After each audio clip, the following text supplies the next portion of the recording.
But you say, well, David, I don't want to do that. Okay, well, great. Let's say you're set up on 6 boxes. 90 days goes into the business. 6 months goes into the business. You're set up on 6 boxes of coffee. Fantastic. But let's just say you sponsor a vast grant into your business. For one, it will never happen if you're on 6 boxes of coffee auto because you wouldn't even see him. You wouldn't even recognize him.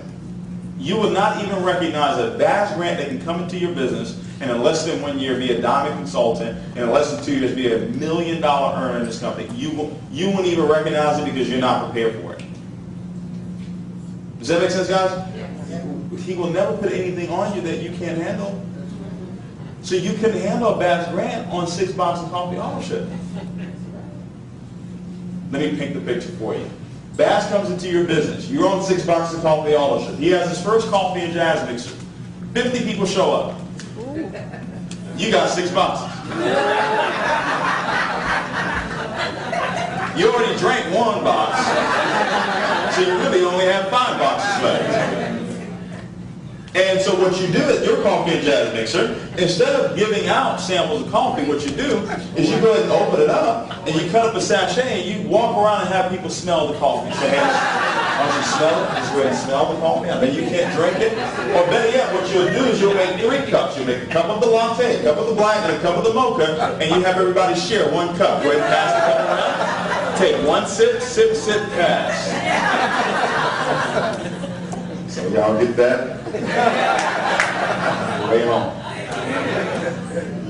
You wouldn't even recognize it, guys. You got to be prepared for an explosion to come to your business. When you're trying to decide if you're going to set up the authorship, guys, how are you going to set up the authorship? There's 4 things you need to look at. 1, you need to look at what is my personal consumption? How much coffee am I going to be drinking every month? If you know you're going to drink all 3 boxes, you probably don't want to be on 3 boxes of coffee ownership. 2 is how much coffee am I going to be sampling?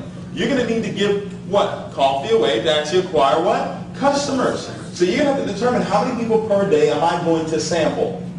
Am I sampling 2 people a day? Am I sampling 5 people a day? Whatever that is. Then you're going to have to determine how much coffee am I going to retail. Am I retailing 1 box a day? Am I retailing 1 box a month? Whatever it is. All of our distributors, okay, that actually build this business, following our system, on average have at least 10 customers that actually purchase coffee from them every single month. Minimum. Okay, that purchase at least 2 boxes of coffee from them. All right? So you got to determine that, and then you're also going to have to determine how much coffee am I going to wholesale for the new people that actually get involved in my business. Is it possible to build a business on 6 boxes of coffee ownership? No. It's impossible, guys. Okay? It's impossible. Okay? But you got to let go of the broke mentality. When you look at the word mentality, mentality, you got to study words, guys. It's one of the things you need to start doing. Start studying words. Mentality. There's 3 words in here. Men, mental, and mentality. Men. How do you know what men means? Okay. How many of you know what a man is? Yeah. Plural. Men. They're all around you right now. Okay? Man is plural for man. Good deal. How many of you know what mental is? What does mental have to do with? The mind. The 3rd word in there is tality. Tality is the great reality of your life. The great reality of your life. So that means that if you have a broke mentality, that means that being broke has become the great reality of your life. Does that make sense? So you're going to have to develop a wealth consciousness, guys. You're going to have to develop that. If you're afraid to let money go, that means you're afraid that money will ever come in. If you're afraid to let it go, that means you're afraid that it will never come back. And fear never gives you what it is that you want. Ever. That's right. Okay? So make sure you're set up on the right ownership. Make sure everybody is actually purchasing a box of latte. I'm still talking about the 30-day game plan. What it is that you need to do to execute this business within your first 30 days. Also, step number 2 is you want to build a list. Build a list of contacts. You're going to build 2 lists. You're going to build a list of coffee drinkers, and you're going to build a list of potential business partners. People that are looking to get involved in this business. Okay? Now, your coffee drinker list, 50 people, you're going to basically call those individuals and actually use our coffee sales script. We have a coffee sales script, guys. How many of you have seen or used our coffee sales script? Absolutely incredible. Okay, I'm going to give you an example. Let's say I built my list and John was on my list. John was a coffee drinker. I'm going to call up John. I'm going to say, hey, John, listen, I just launched my own healthy beverage company, and I launched it with 3 flavors of healthy coffee. I really need your help. I would love for you to be one of my first preferred customers by purchasing a box of coffee for me. If you like the coffee, I'll show you how you can get it wholesale. If you don't like it, I'll never ask you to buy anything from my company again. Can I count on you? How many of you can do that? See, the reason why this works in our company is because those 50 people on that list, we know they already utilize our product. Does that make sense? Most of the companies, we have to introduce you to the product. Say, hey, have you ever heard of this? You're not calling anybody and saying, hey, have you ever heard of coffee? And for some of you say, well, I don't drink coffee. Well, why do you have a coffee table in your house? Well, I don't drink coffee. Why do you have coffee mugs? If you don't drink coffee, why do you even have coffee in your house? Because you know people come by and they want coffee? Okay? So you've got to make sure you build your list of coffee drinkers. Also build your list of potential business partners. Now, there's 2 ways that you actually categorize your list.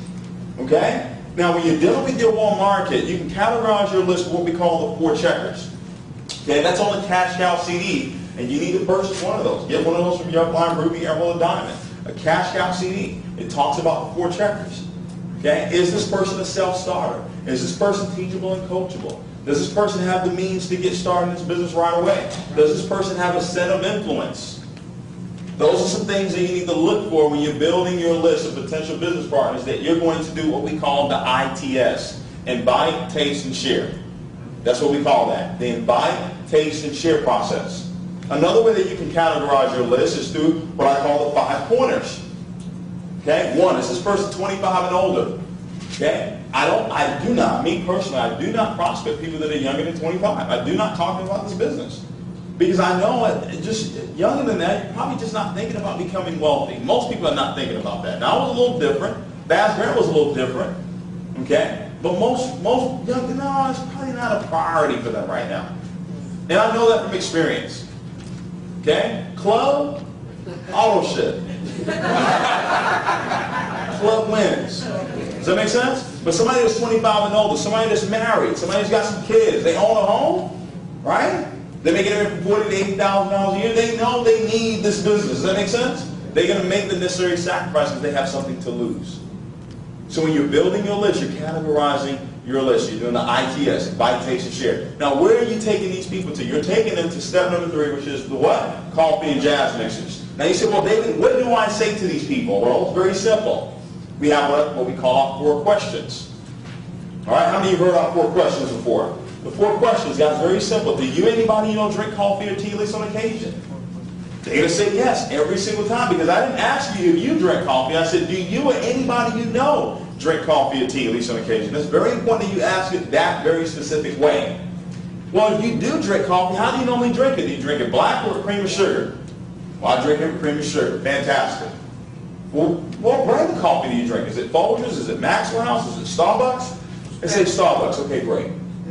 When was the last time Starbucks paid your commission for drinking their coffee or sharing it with anybody else? Never. Well, let me introduce you to the coffee that pays. Okay? You say, okay, well, what is this all about? What is this project all about? What are the power phrases that I've used for the last 2 years? It's a very, very simple question. Okay? I'm going to ask the question to you right now. Knowing what you know now about Starbucks, if you had the ability to invest in Starbucks 10 years ago, how many of you would have done it? You would have done it without a shadow of doubt. Well, listen, I found something bigger than Starbucks. And I'm going to be having a coffee and jazz mix at my home Thursday at 7 o'clock. You need to be there.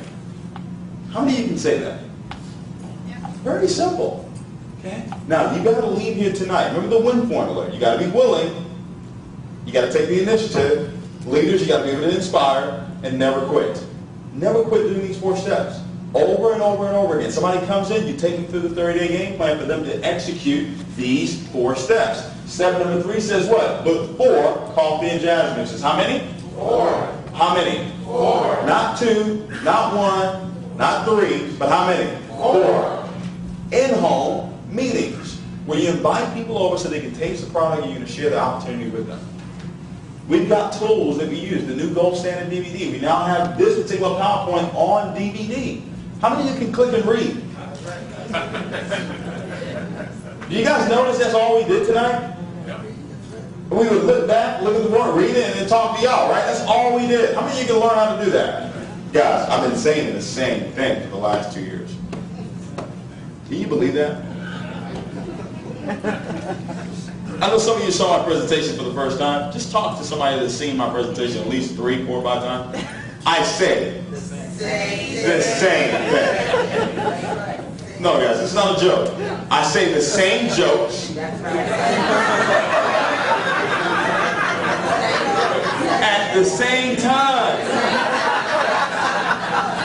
That's right, come on. I've been doing this for 2 years. I started off doing it in people's homes. For 2, 3 people saying the same jokes. If I did the first part, I would have cracked I was 300 pounds 3 years ago. Now I started drinking this coffee. Look at me today. I've been saying that same joke. Come on. I mean, is life that simple to say the same thing all the time? Yeah. Isn't that something? How many of you like to just say the same thing? I mean, that's your job description, to say the same thing. 4 times a week. How many of you can do that? How many of you can say the same thing 4 times a week and earn millions of dollars? I mean, I don't want you to change anything. Guys, here's the deal. As soon as I saw somebody sign up with me saying what it is that I said, I never changed it. If it worked for them, oh, it's going to work for thousands. The same thing. So when I say go do the coffee and jazz mixes, I'm not saying go sign up the world. I'm saying go say the same thing. So one day you sound good saying the same thing. Didn't that sound good?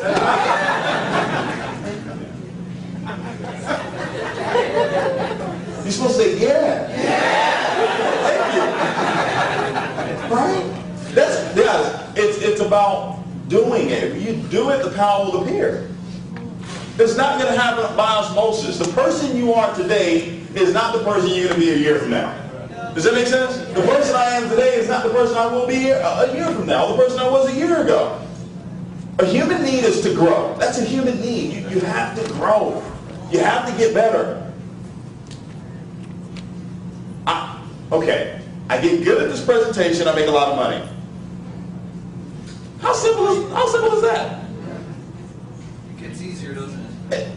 It's like subconscious. You don't even have to think about it anymore, because you've done it over and over and over again. So when you're taking people through this 30-day game plan, and you're now setting up their coffee and jazz mixes, when you go in to do that mixer, you're not doing it because that person has 50 people in the home. I've done lots of mixes where nobody showed up. I've done mixes with 1 person showing up. I've done mixes with 2 people showing up. But I kept doing it over and over again, kept saying the same thing over and over again. Now when I go into cities, it's 5, 6, 7, it's going to be over 1,000 people in New York. And guess what I'm going to do on Thursday? The same thing. Catch a flight, go to New York, I'm going to say the same thing. And they're going to laugh. And they're going to join. That's right. Because that's what people do. People join. That's why I tell people, we don't really care about you joining this business. We don't care about you joining anything. We care about your success. That's why it's important that you stay with this training, so you know what it is that I need to do within my first 30 days to be successful in this business. I didn't ask anything about money. I said go show the plan 4 times a week. The more attractive that you become, the more income you earn. The more attractive that you become in this business, the more income you earn. The better you become, the more income you earn. It's that simple.